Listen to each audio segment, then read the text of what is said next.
1945, Judicaël Moussirou.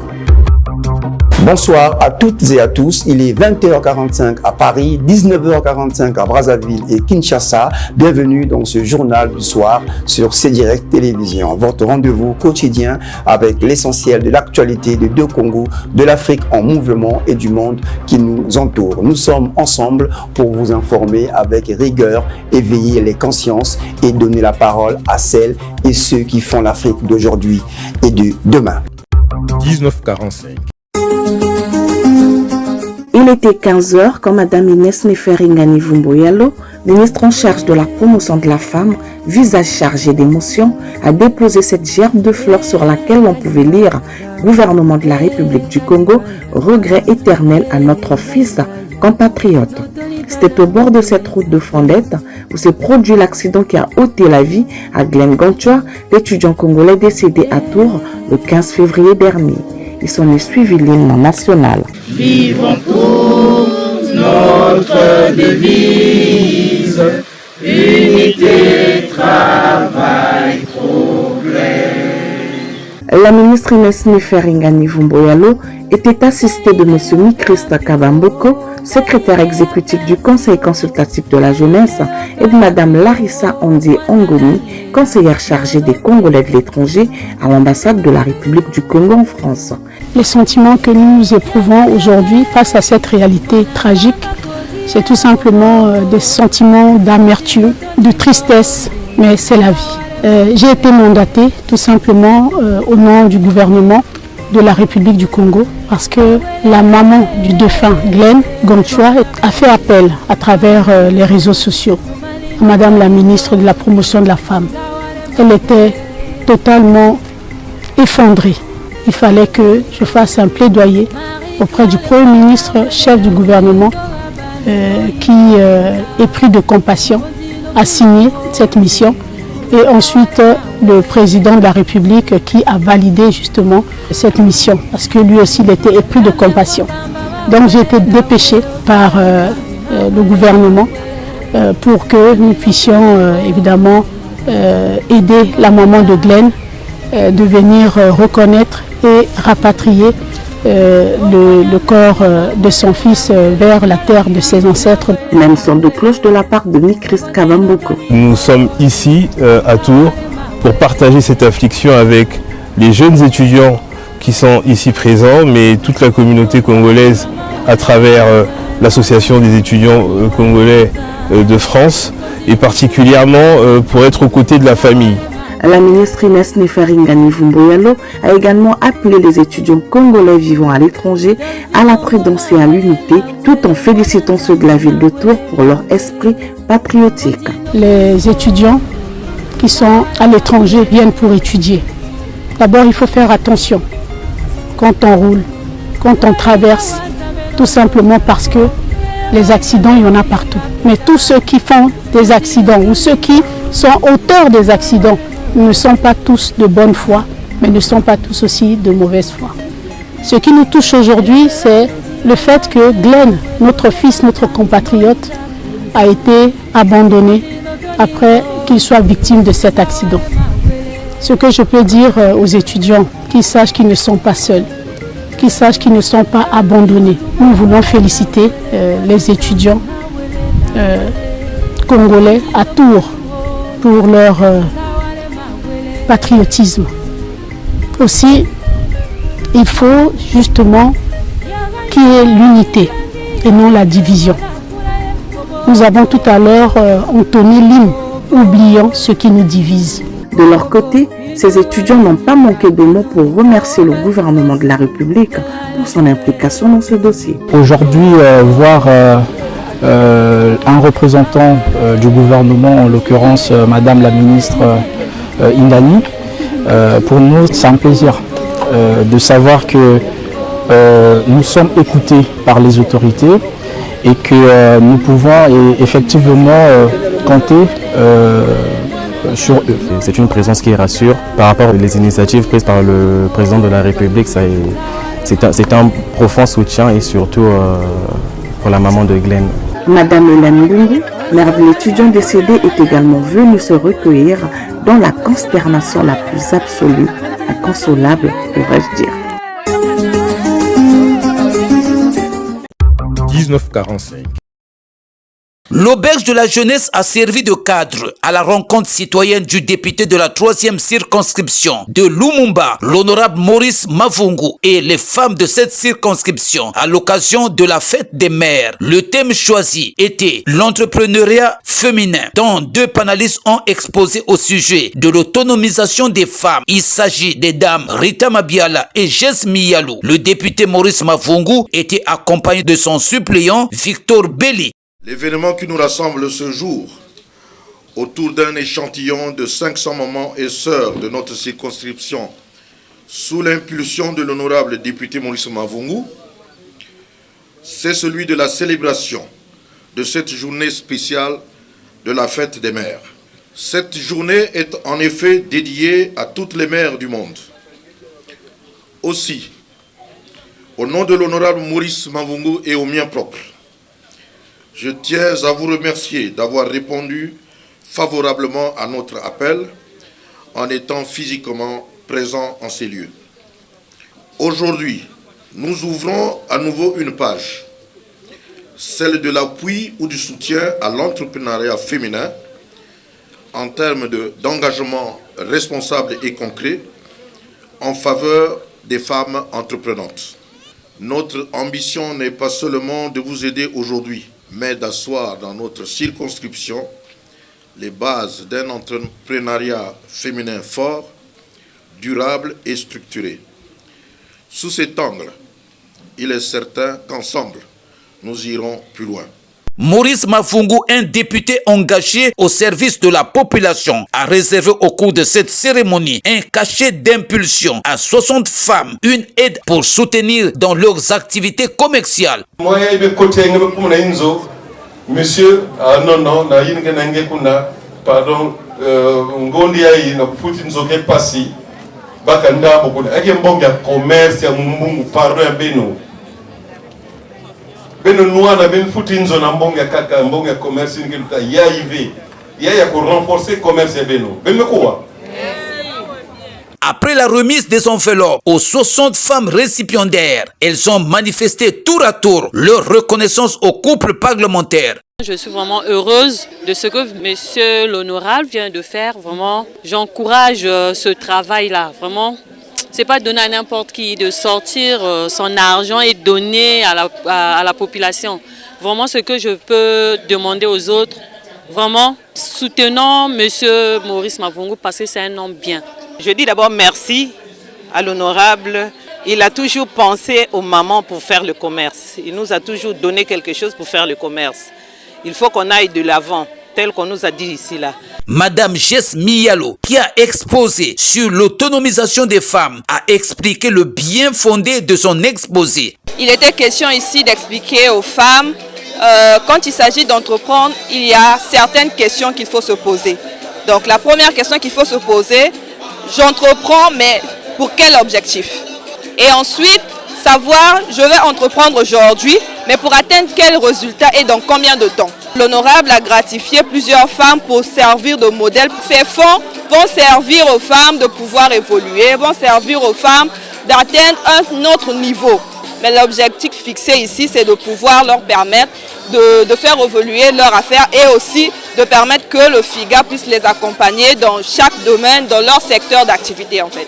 Ici est de noter que c'est la 3e fois que le couple parlementaire de la 3e circonscription de Lumumba apporte un soutien financier pour propulser les activités commerciales des femmes de la circonscription. En dehors des forages d'eau, le soutien aux candidats aux examens d'État, à l'électrification de l'avenue des ancêtres. L'honorable député a un projet aussi pour les jeunes qui ne sont pas laissés en marge. 19h45. Palais de l'Élysée, ce vendredi 23 mai 2025. 12h30, le service des honneurs de la garde républicaine fait son entrée dans la cour et s'installe.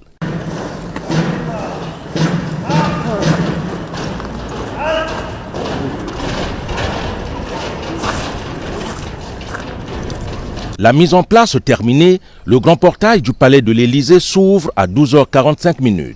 Pendant ce temps, la porte du palais est ouverte et le président français Emmanuel Macron descend les marches à la rencontre de son hôte, le président de la République du Congo, Denis Sassou Nguesso, en visite officielle en France. Le temps d'une accolade qui ravive les relations bilatérales entre la France et le Congo. Les échanges qui vont se suivre s'annoncent rassurants au regard de la qualité de cette chaleureuse réception. Avant de faire leur entrée dans le palais de l'Élysée, les présidents Emmanuel Macron et Denis Sassou Nguesso ont servi à la presse une poignée de main qui augure de lendemain meilleur dans les relations bilatérales franco-congolaises. À l'issue de l'entretien élargi entre les deux délégations à l'Élysée, qui a donné lieu à un tour d'image et un tête-à-tête entre les deux chefs d'État, 5 accords ont été signés, à savoir la convention de financement en don de 10 millions d'euros correspondant à la première tranche du programme d'appui à la gestion des aires protégées au Congo et une autre convention de financement en don de 10 millions d'euros correspondant à la deuxième tranche du programme d'appui à la gestion des aires protégées au Congo. FEX Énergie, qui est une convention tripartite d'un montant de 800 000 euros au bénéfice de Serena, filiale du groupe Veolia, pour la conduite d'études convenues avec le ministère en charge de l'énergie et la Société publique d'électricité visant la modernisation du réseau de distribution d'électricité au Congo et l'amélioration de sa performance. La lettre d'intention liée au secteur de mobilité urbaine résiliente à Brazzaville, comprenant le prolongement de la route de la Corniche, enfin la déclaration d'intention liée à une académie de lutte contre la criminalité environnementale à Brazzaville. 19h45. Après l'Élysée, le président de la République, Denis Sassou Nguesso, est reçu au Palais du Luxembourg par le président du Sénat français, Gérard Larcher. Ici, l'ambiance d'accueil du chef de l'État congolais est remarquable.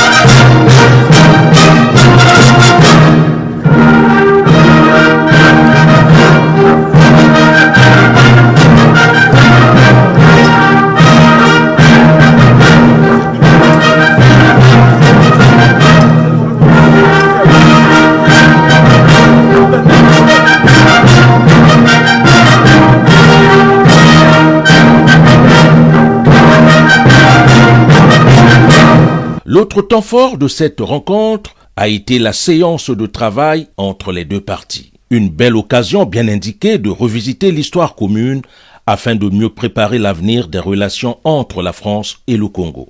Satisfait du bon déroulement des échanges, le président Denis Sassou Nguesso a consigné ses sentiments dans le livre d'or. Et c'est le ministre Jean-Claude Gakosso qui a lu ces mots du chef de l'État congolais. À laquelle nous a confié le président Gérard Larcher et qui vient de me faire découvrir les lambris étincelants du palais du Luxembourg ainsi que les arcanes du Sénat qui y siègent. Je crois définitivement qu'il est bien peu d'institutions qui soient aussi prestigieuses d'entre toutes celles que nous ont léguées les anciens. Je salue le rôle à la fois modérateur et médiateur que joue cette vénérable chambre haute dans des séquences politiques parfois inflammables dans la bonne vieille tradition française. En délibérant séparément de la chambre basse, plutôt agitée par l'impétuosité de ses orateurs, je crois que le Sénat assure mieux la sagesse des résolutions et rend au corps législatif la marche lente et respectueuse qui lui fait éviter les erreurs et les errements de la précipitation.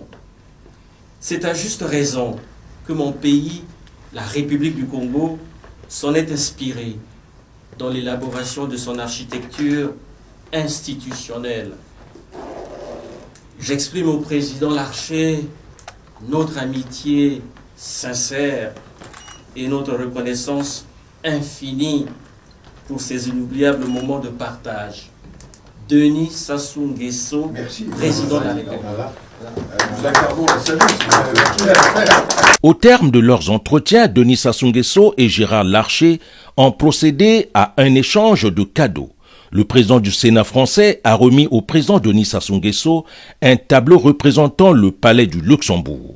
À son tour, le chef de l'État congolais a offert à Gérard Larcher le livre à la découverte de la République du Congo au fil de l'eau. 1945. À la recherche d'un nouveau permis d'exploration d'un champ pétrolier au large des côtes congolaises en mer profonde, le PDG de Total Énergie, Patrick Pouyanné, est venu poursuivre les discussions qu'il avait eues avec le président de la République, Denis Sassou Nguesso, sur ce sujet le 15 avril dernier à Oyo. À chaque occasion, Patrick Pouyanné ne manque pas de présenter au chef de l'État les ambitions de Total Énergie au Congo. On est bien sûr le plus gros producteur de pétrole au Congo. Le chef de l'État s'intéresse à nos activités.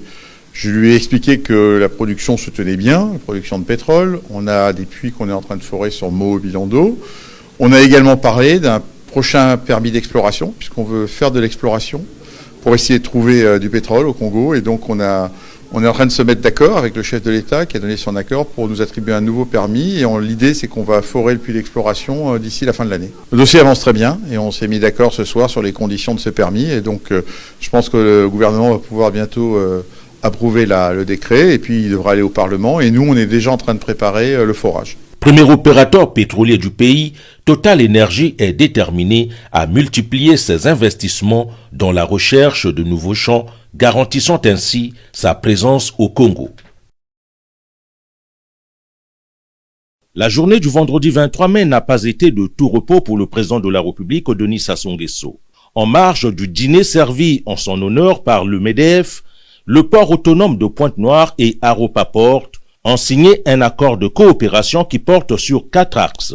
Le partage d'expertise au travers des échanges sur la gestion portuaire, la gestion logistique, les meilleures techniques en termes de gestion portuaire, la promotion et l'innovation sur l'emprise carbone, la durabilité et l'innovation. La ministre des Transports, de l'Aviation civile et de la Marine marchande, Ingrid Olga Ghislaine Ebouka Babakas, s'est réjouie de la présence du chef de l'État à la signature de cet accord. Excellence, par votre présence, vous marquez d'un sceau particulier, je dirais même exceptionnel, cet accord. Et cet accord va contribuer à renforcer les capacités des agents du port autonome de Pointe-Noire qui vont pouvoir bénéficier de l'expertise reconnue qu'offrirait donc à partir d'aujourd'hui, de ce soir, Aropa, le groupement d'intérêt économique. Après l'échange des présents, les signataires, côté congolais, le DG du port autonome de Pointe-Noire, Séraphin Bala, et côté français, le DG d'Aropa, représenté par Dana Rajou, ont chacun dégagé l'intérêt de cet accord de coopération. Depuis une vingtaine d'années, il y a eu des investissements qui ont été consentis et aujourd'hui, le port a pris une certaine dimension, mais qui nécessite que le personnel qui y travaille soit recyclé, soit formé. Et pour cela, nous avons pensé que notre partenaire Aropa pouvait nous amener de l'expertise pour faire en sorte que les services qui sont rendus par notre port soient faits dans les meilleures pratiques des ports, des grands ports du monde. Cet accord, il vise évidemment à échanger sur des problématiques qui touchent l'ensemble des ports aujourd'hui, en fait, à optimiser la chaîne logistique, verdir effectivement le transport maritime et donc effectivement échanger sur les bonnes pratiques pour aller ensemble dans ces objectifs qui nous sont assignés par la globalisation aujourd'hui. Aropa Port regroupe 3 grands ports français, à savoir le Havre, Rouen et Paris. 1945. Poursuivant son séjour parisien, le président de la République, Denis Sassou Nguesso, a échangé ce samedi 24 mai avec Francis-Marie Didier, président du SIAP, une société de services publics de l'assainissement qui transporte et dépollue chaque jour les eaux usées, les eaux pluviales et les eaux industrielles de l'agglomération parisienne. Le SIAP s'est engagé à transférer son expertise et son savoir-faire à Brazzaville dans le traitement des eaux usées et pluviales, participant ainsi à la dépollution du fleuve Congo.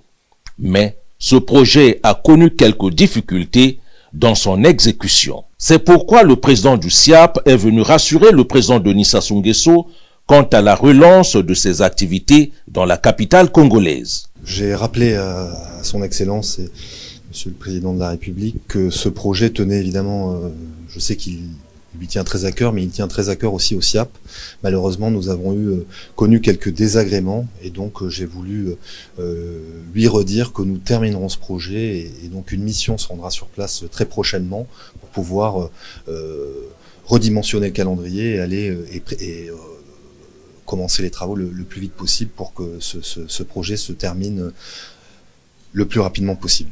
Demain, les eaux usées de Brazzaville transiteront dans le cadre de ce projet pour être dépolluées et donc ensuite, au lieu de partir directement dans le fleuve Congo, ce sera une usine finalement de traitement des eaux usées qui permettra de dépolluer le fleuve évidemment quand le projet sera terminé.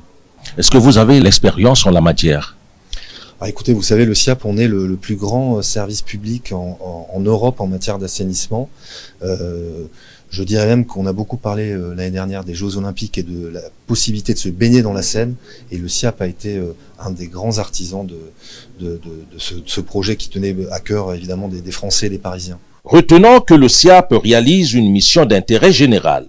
Son expertise dépasse le traitement des eaux usées et contribue à la valorisation énergétique des déchets produits, la protection des milieux naturels par l'anticipation des évolutions aussi bien climatiques que démographiques. Tenez à cœur évidemment des Français et des Parisiens. Retenons que le SIAP réalise une mission d'intérêt général. Tenez à cœur évidemment des Français et des Parisiens. Retenons que le SIAP réalise une mission d'intérêt général. Tenez à cœur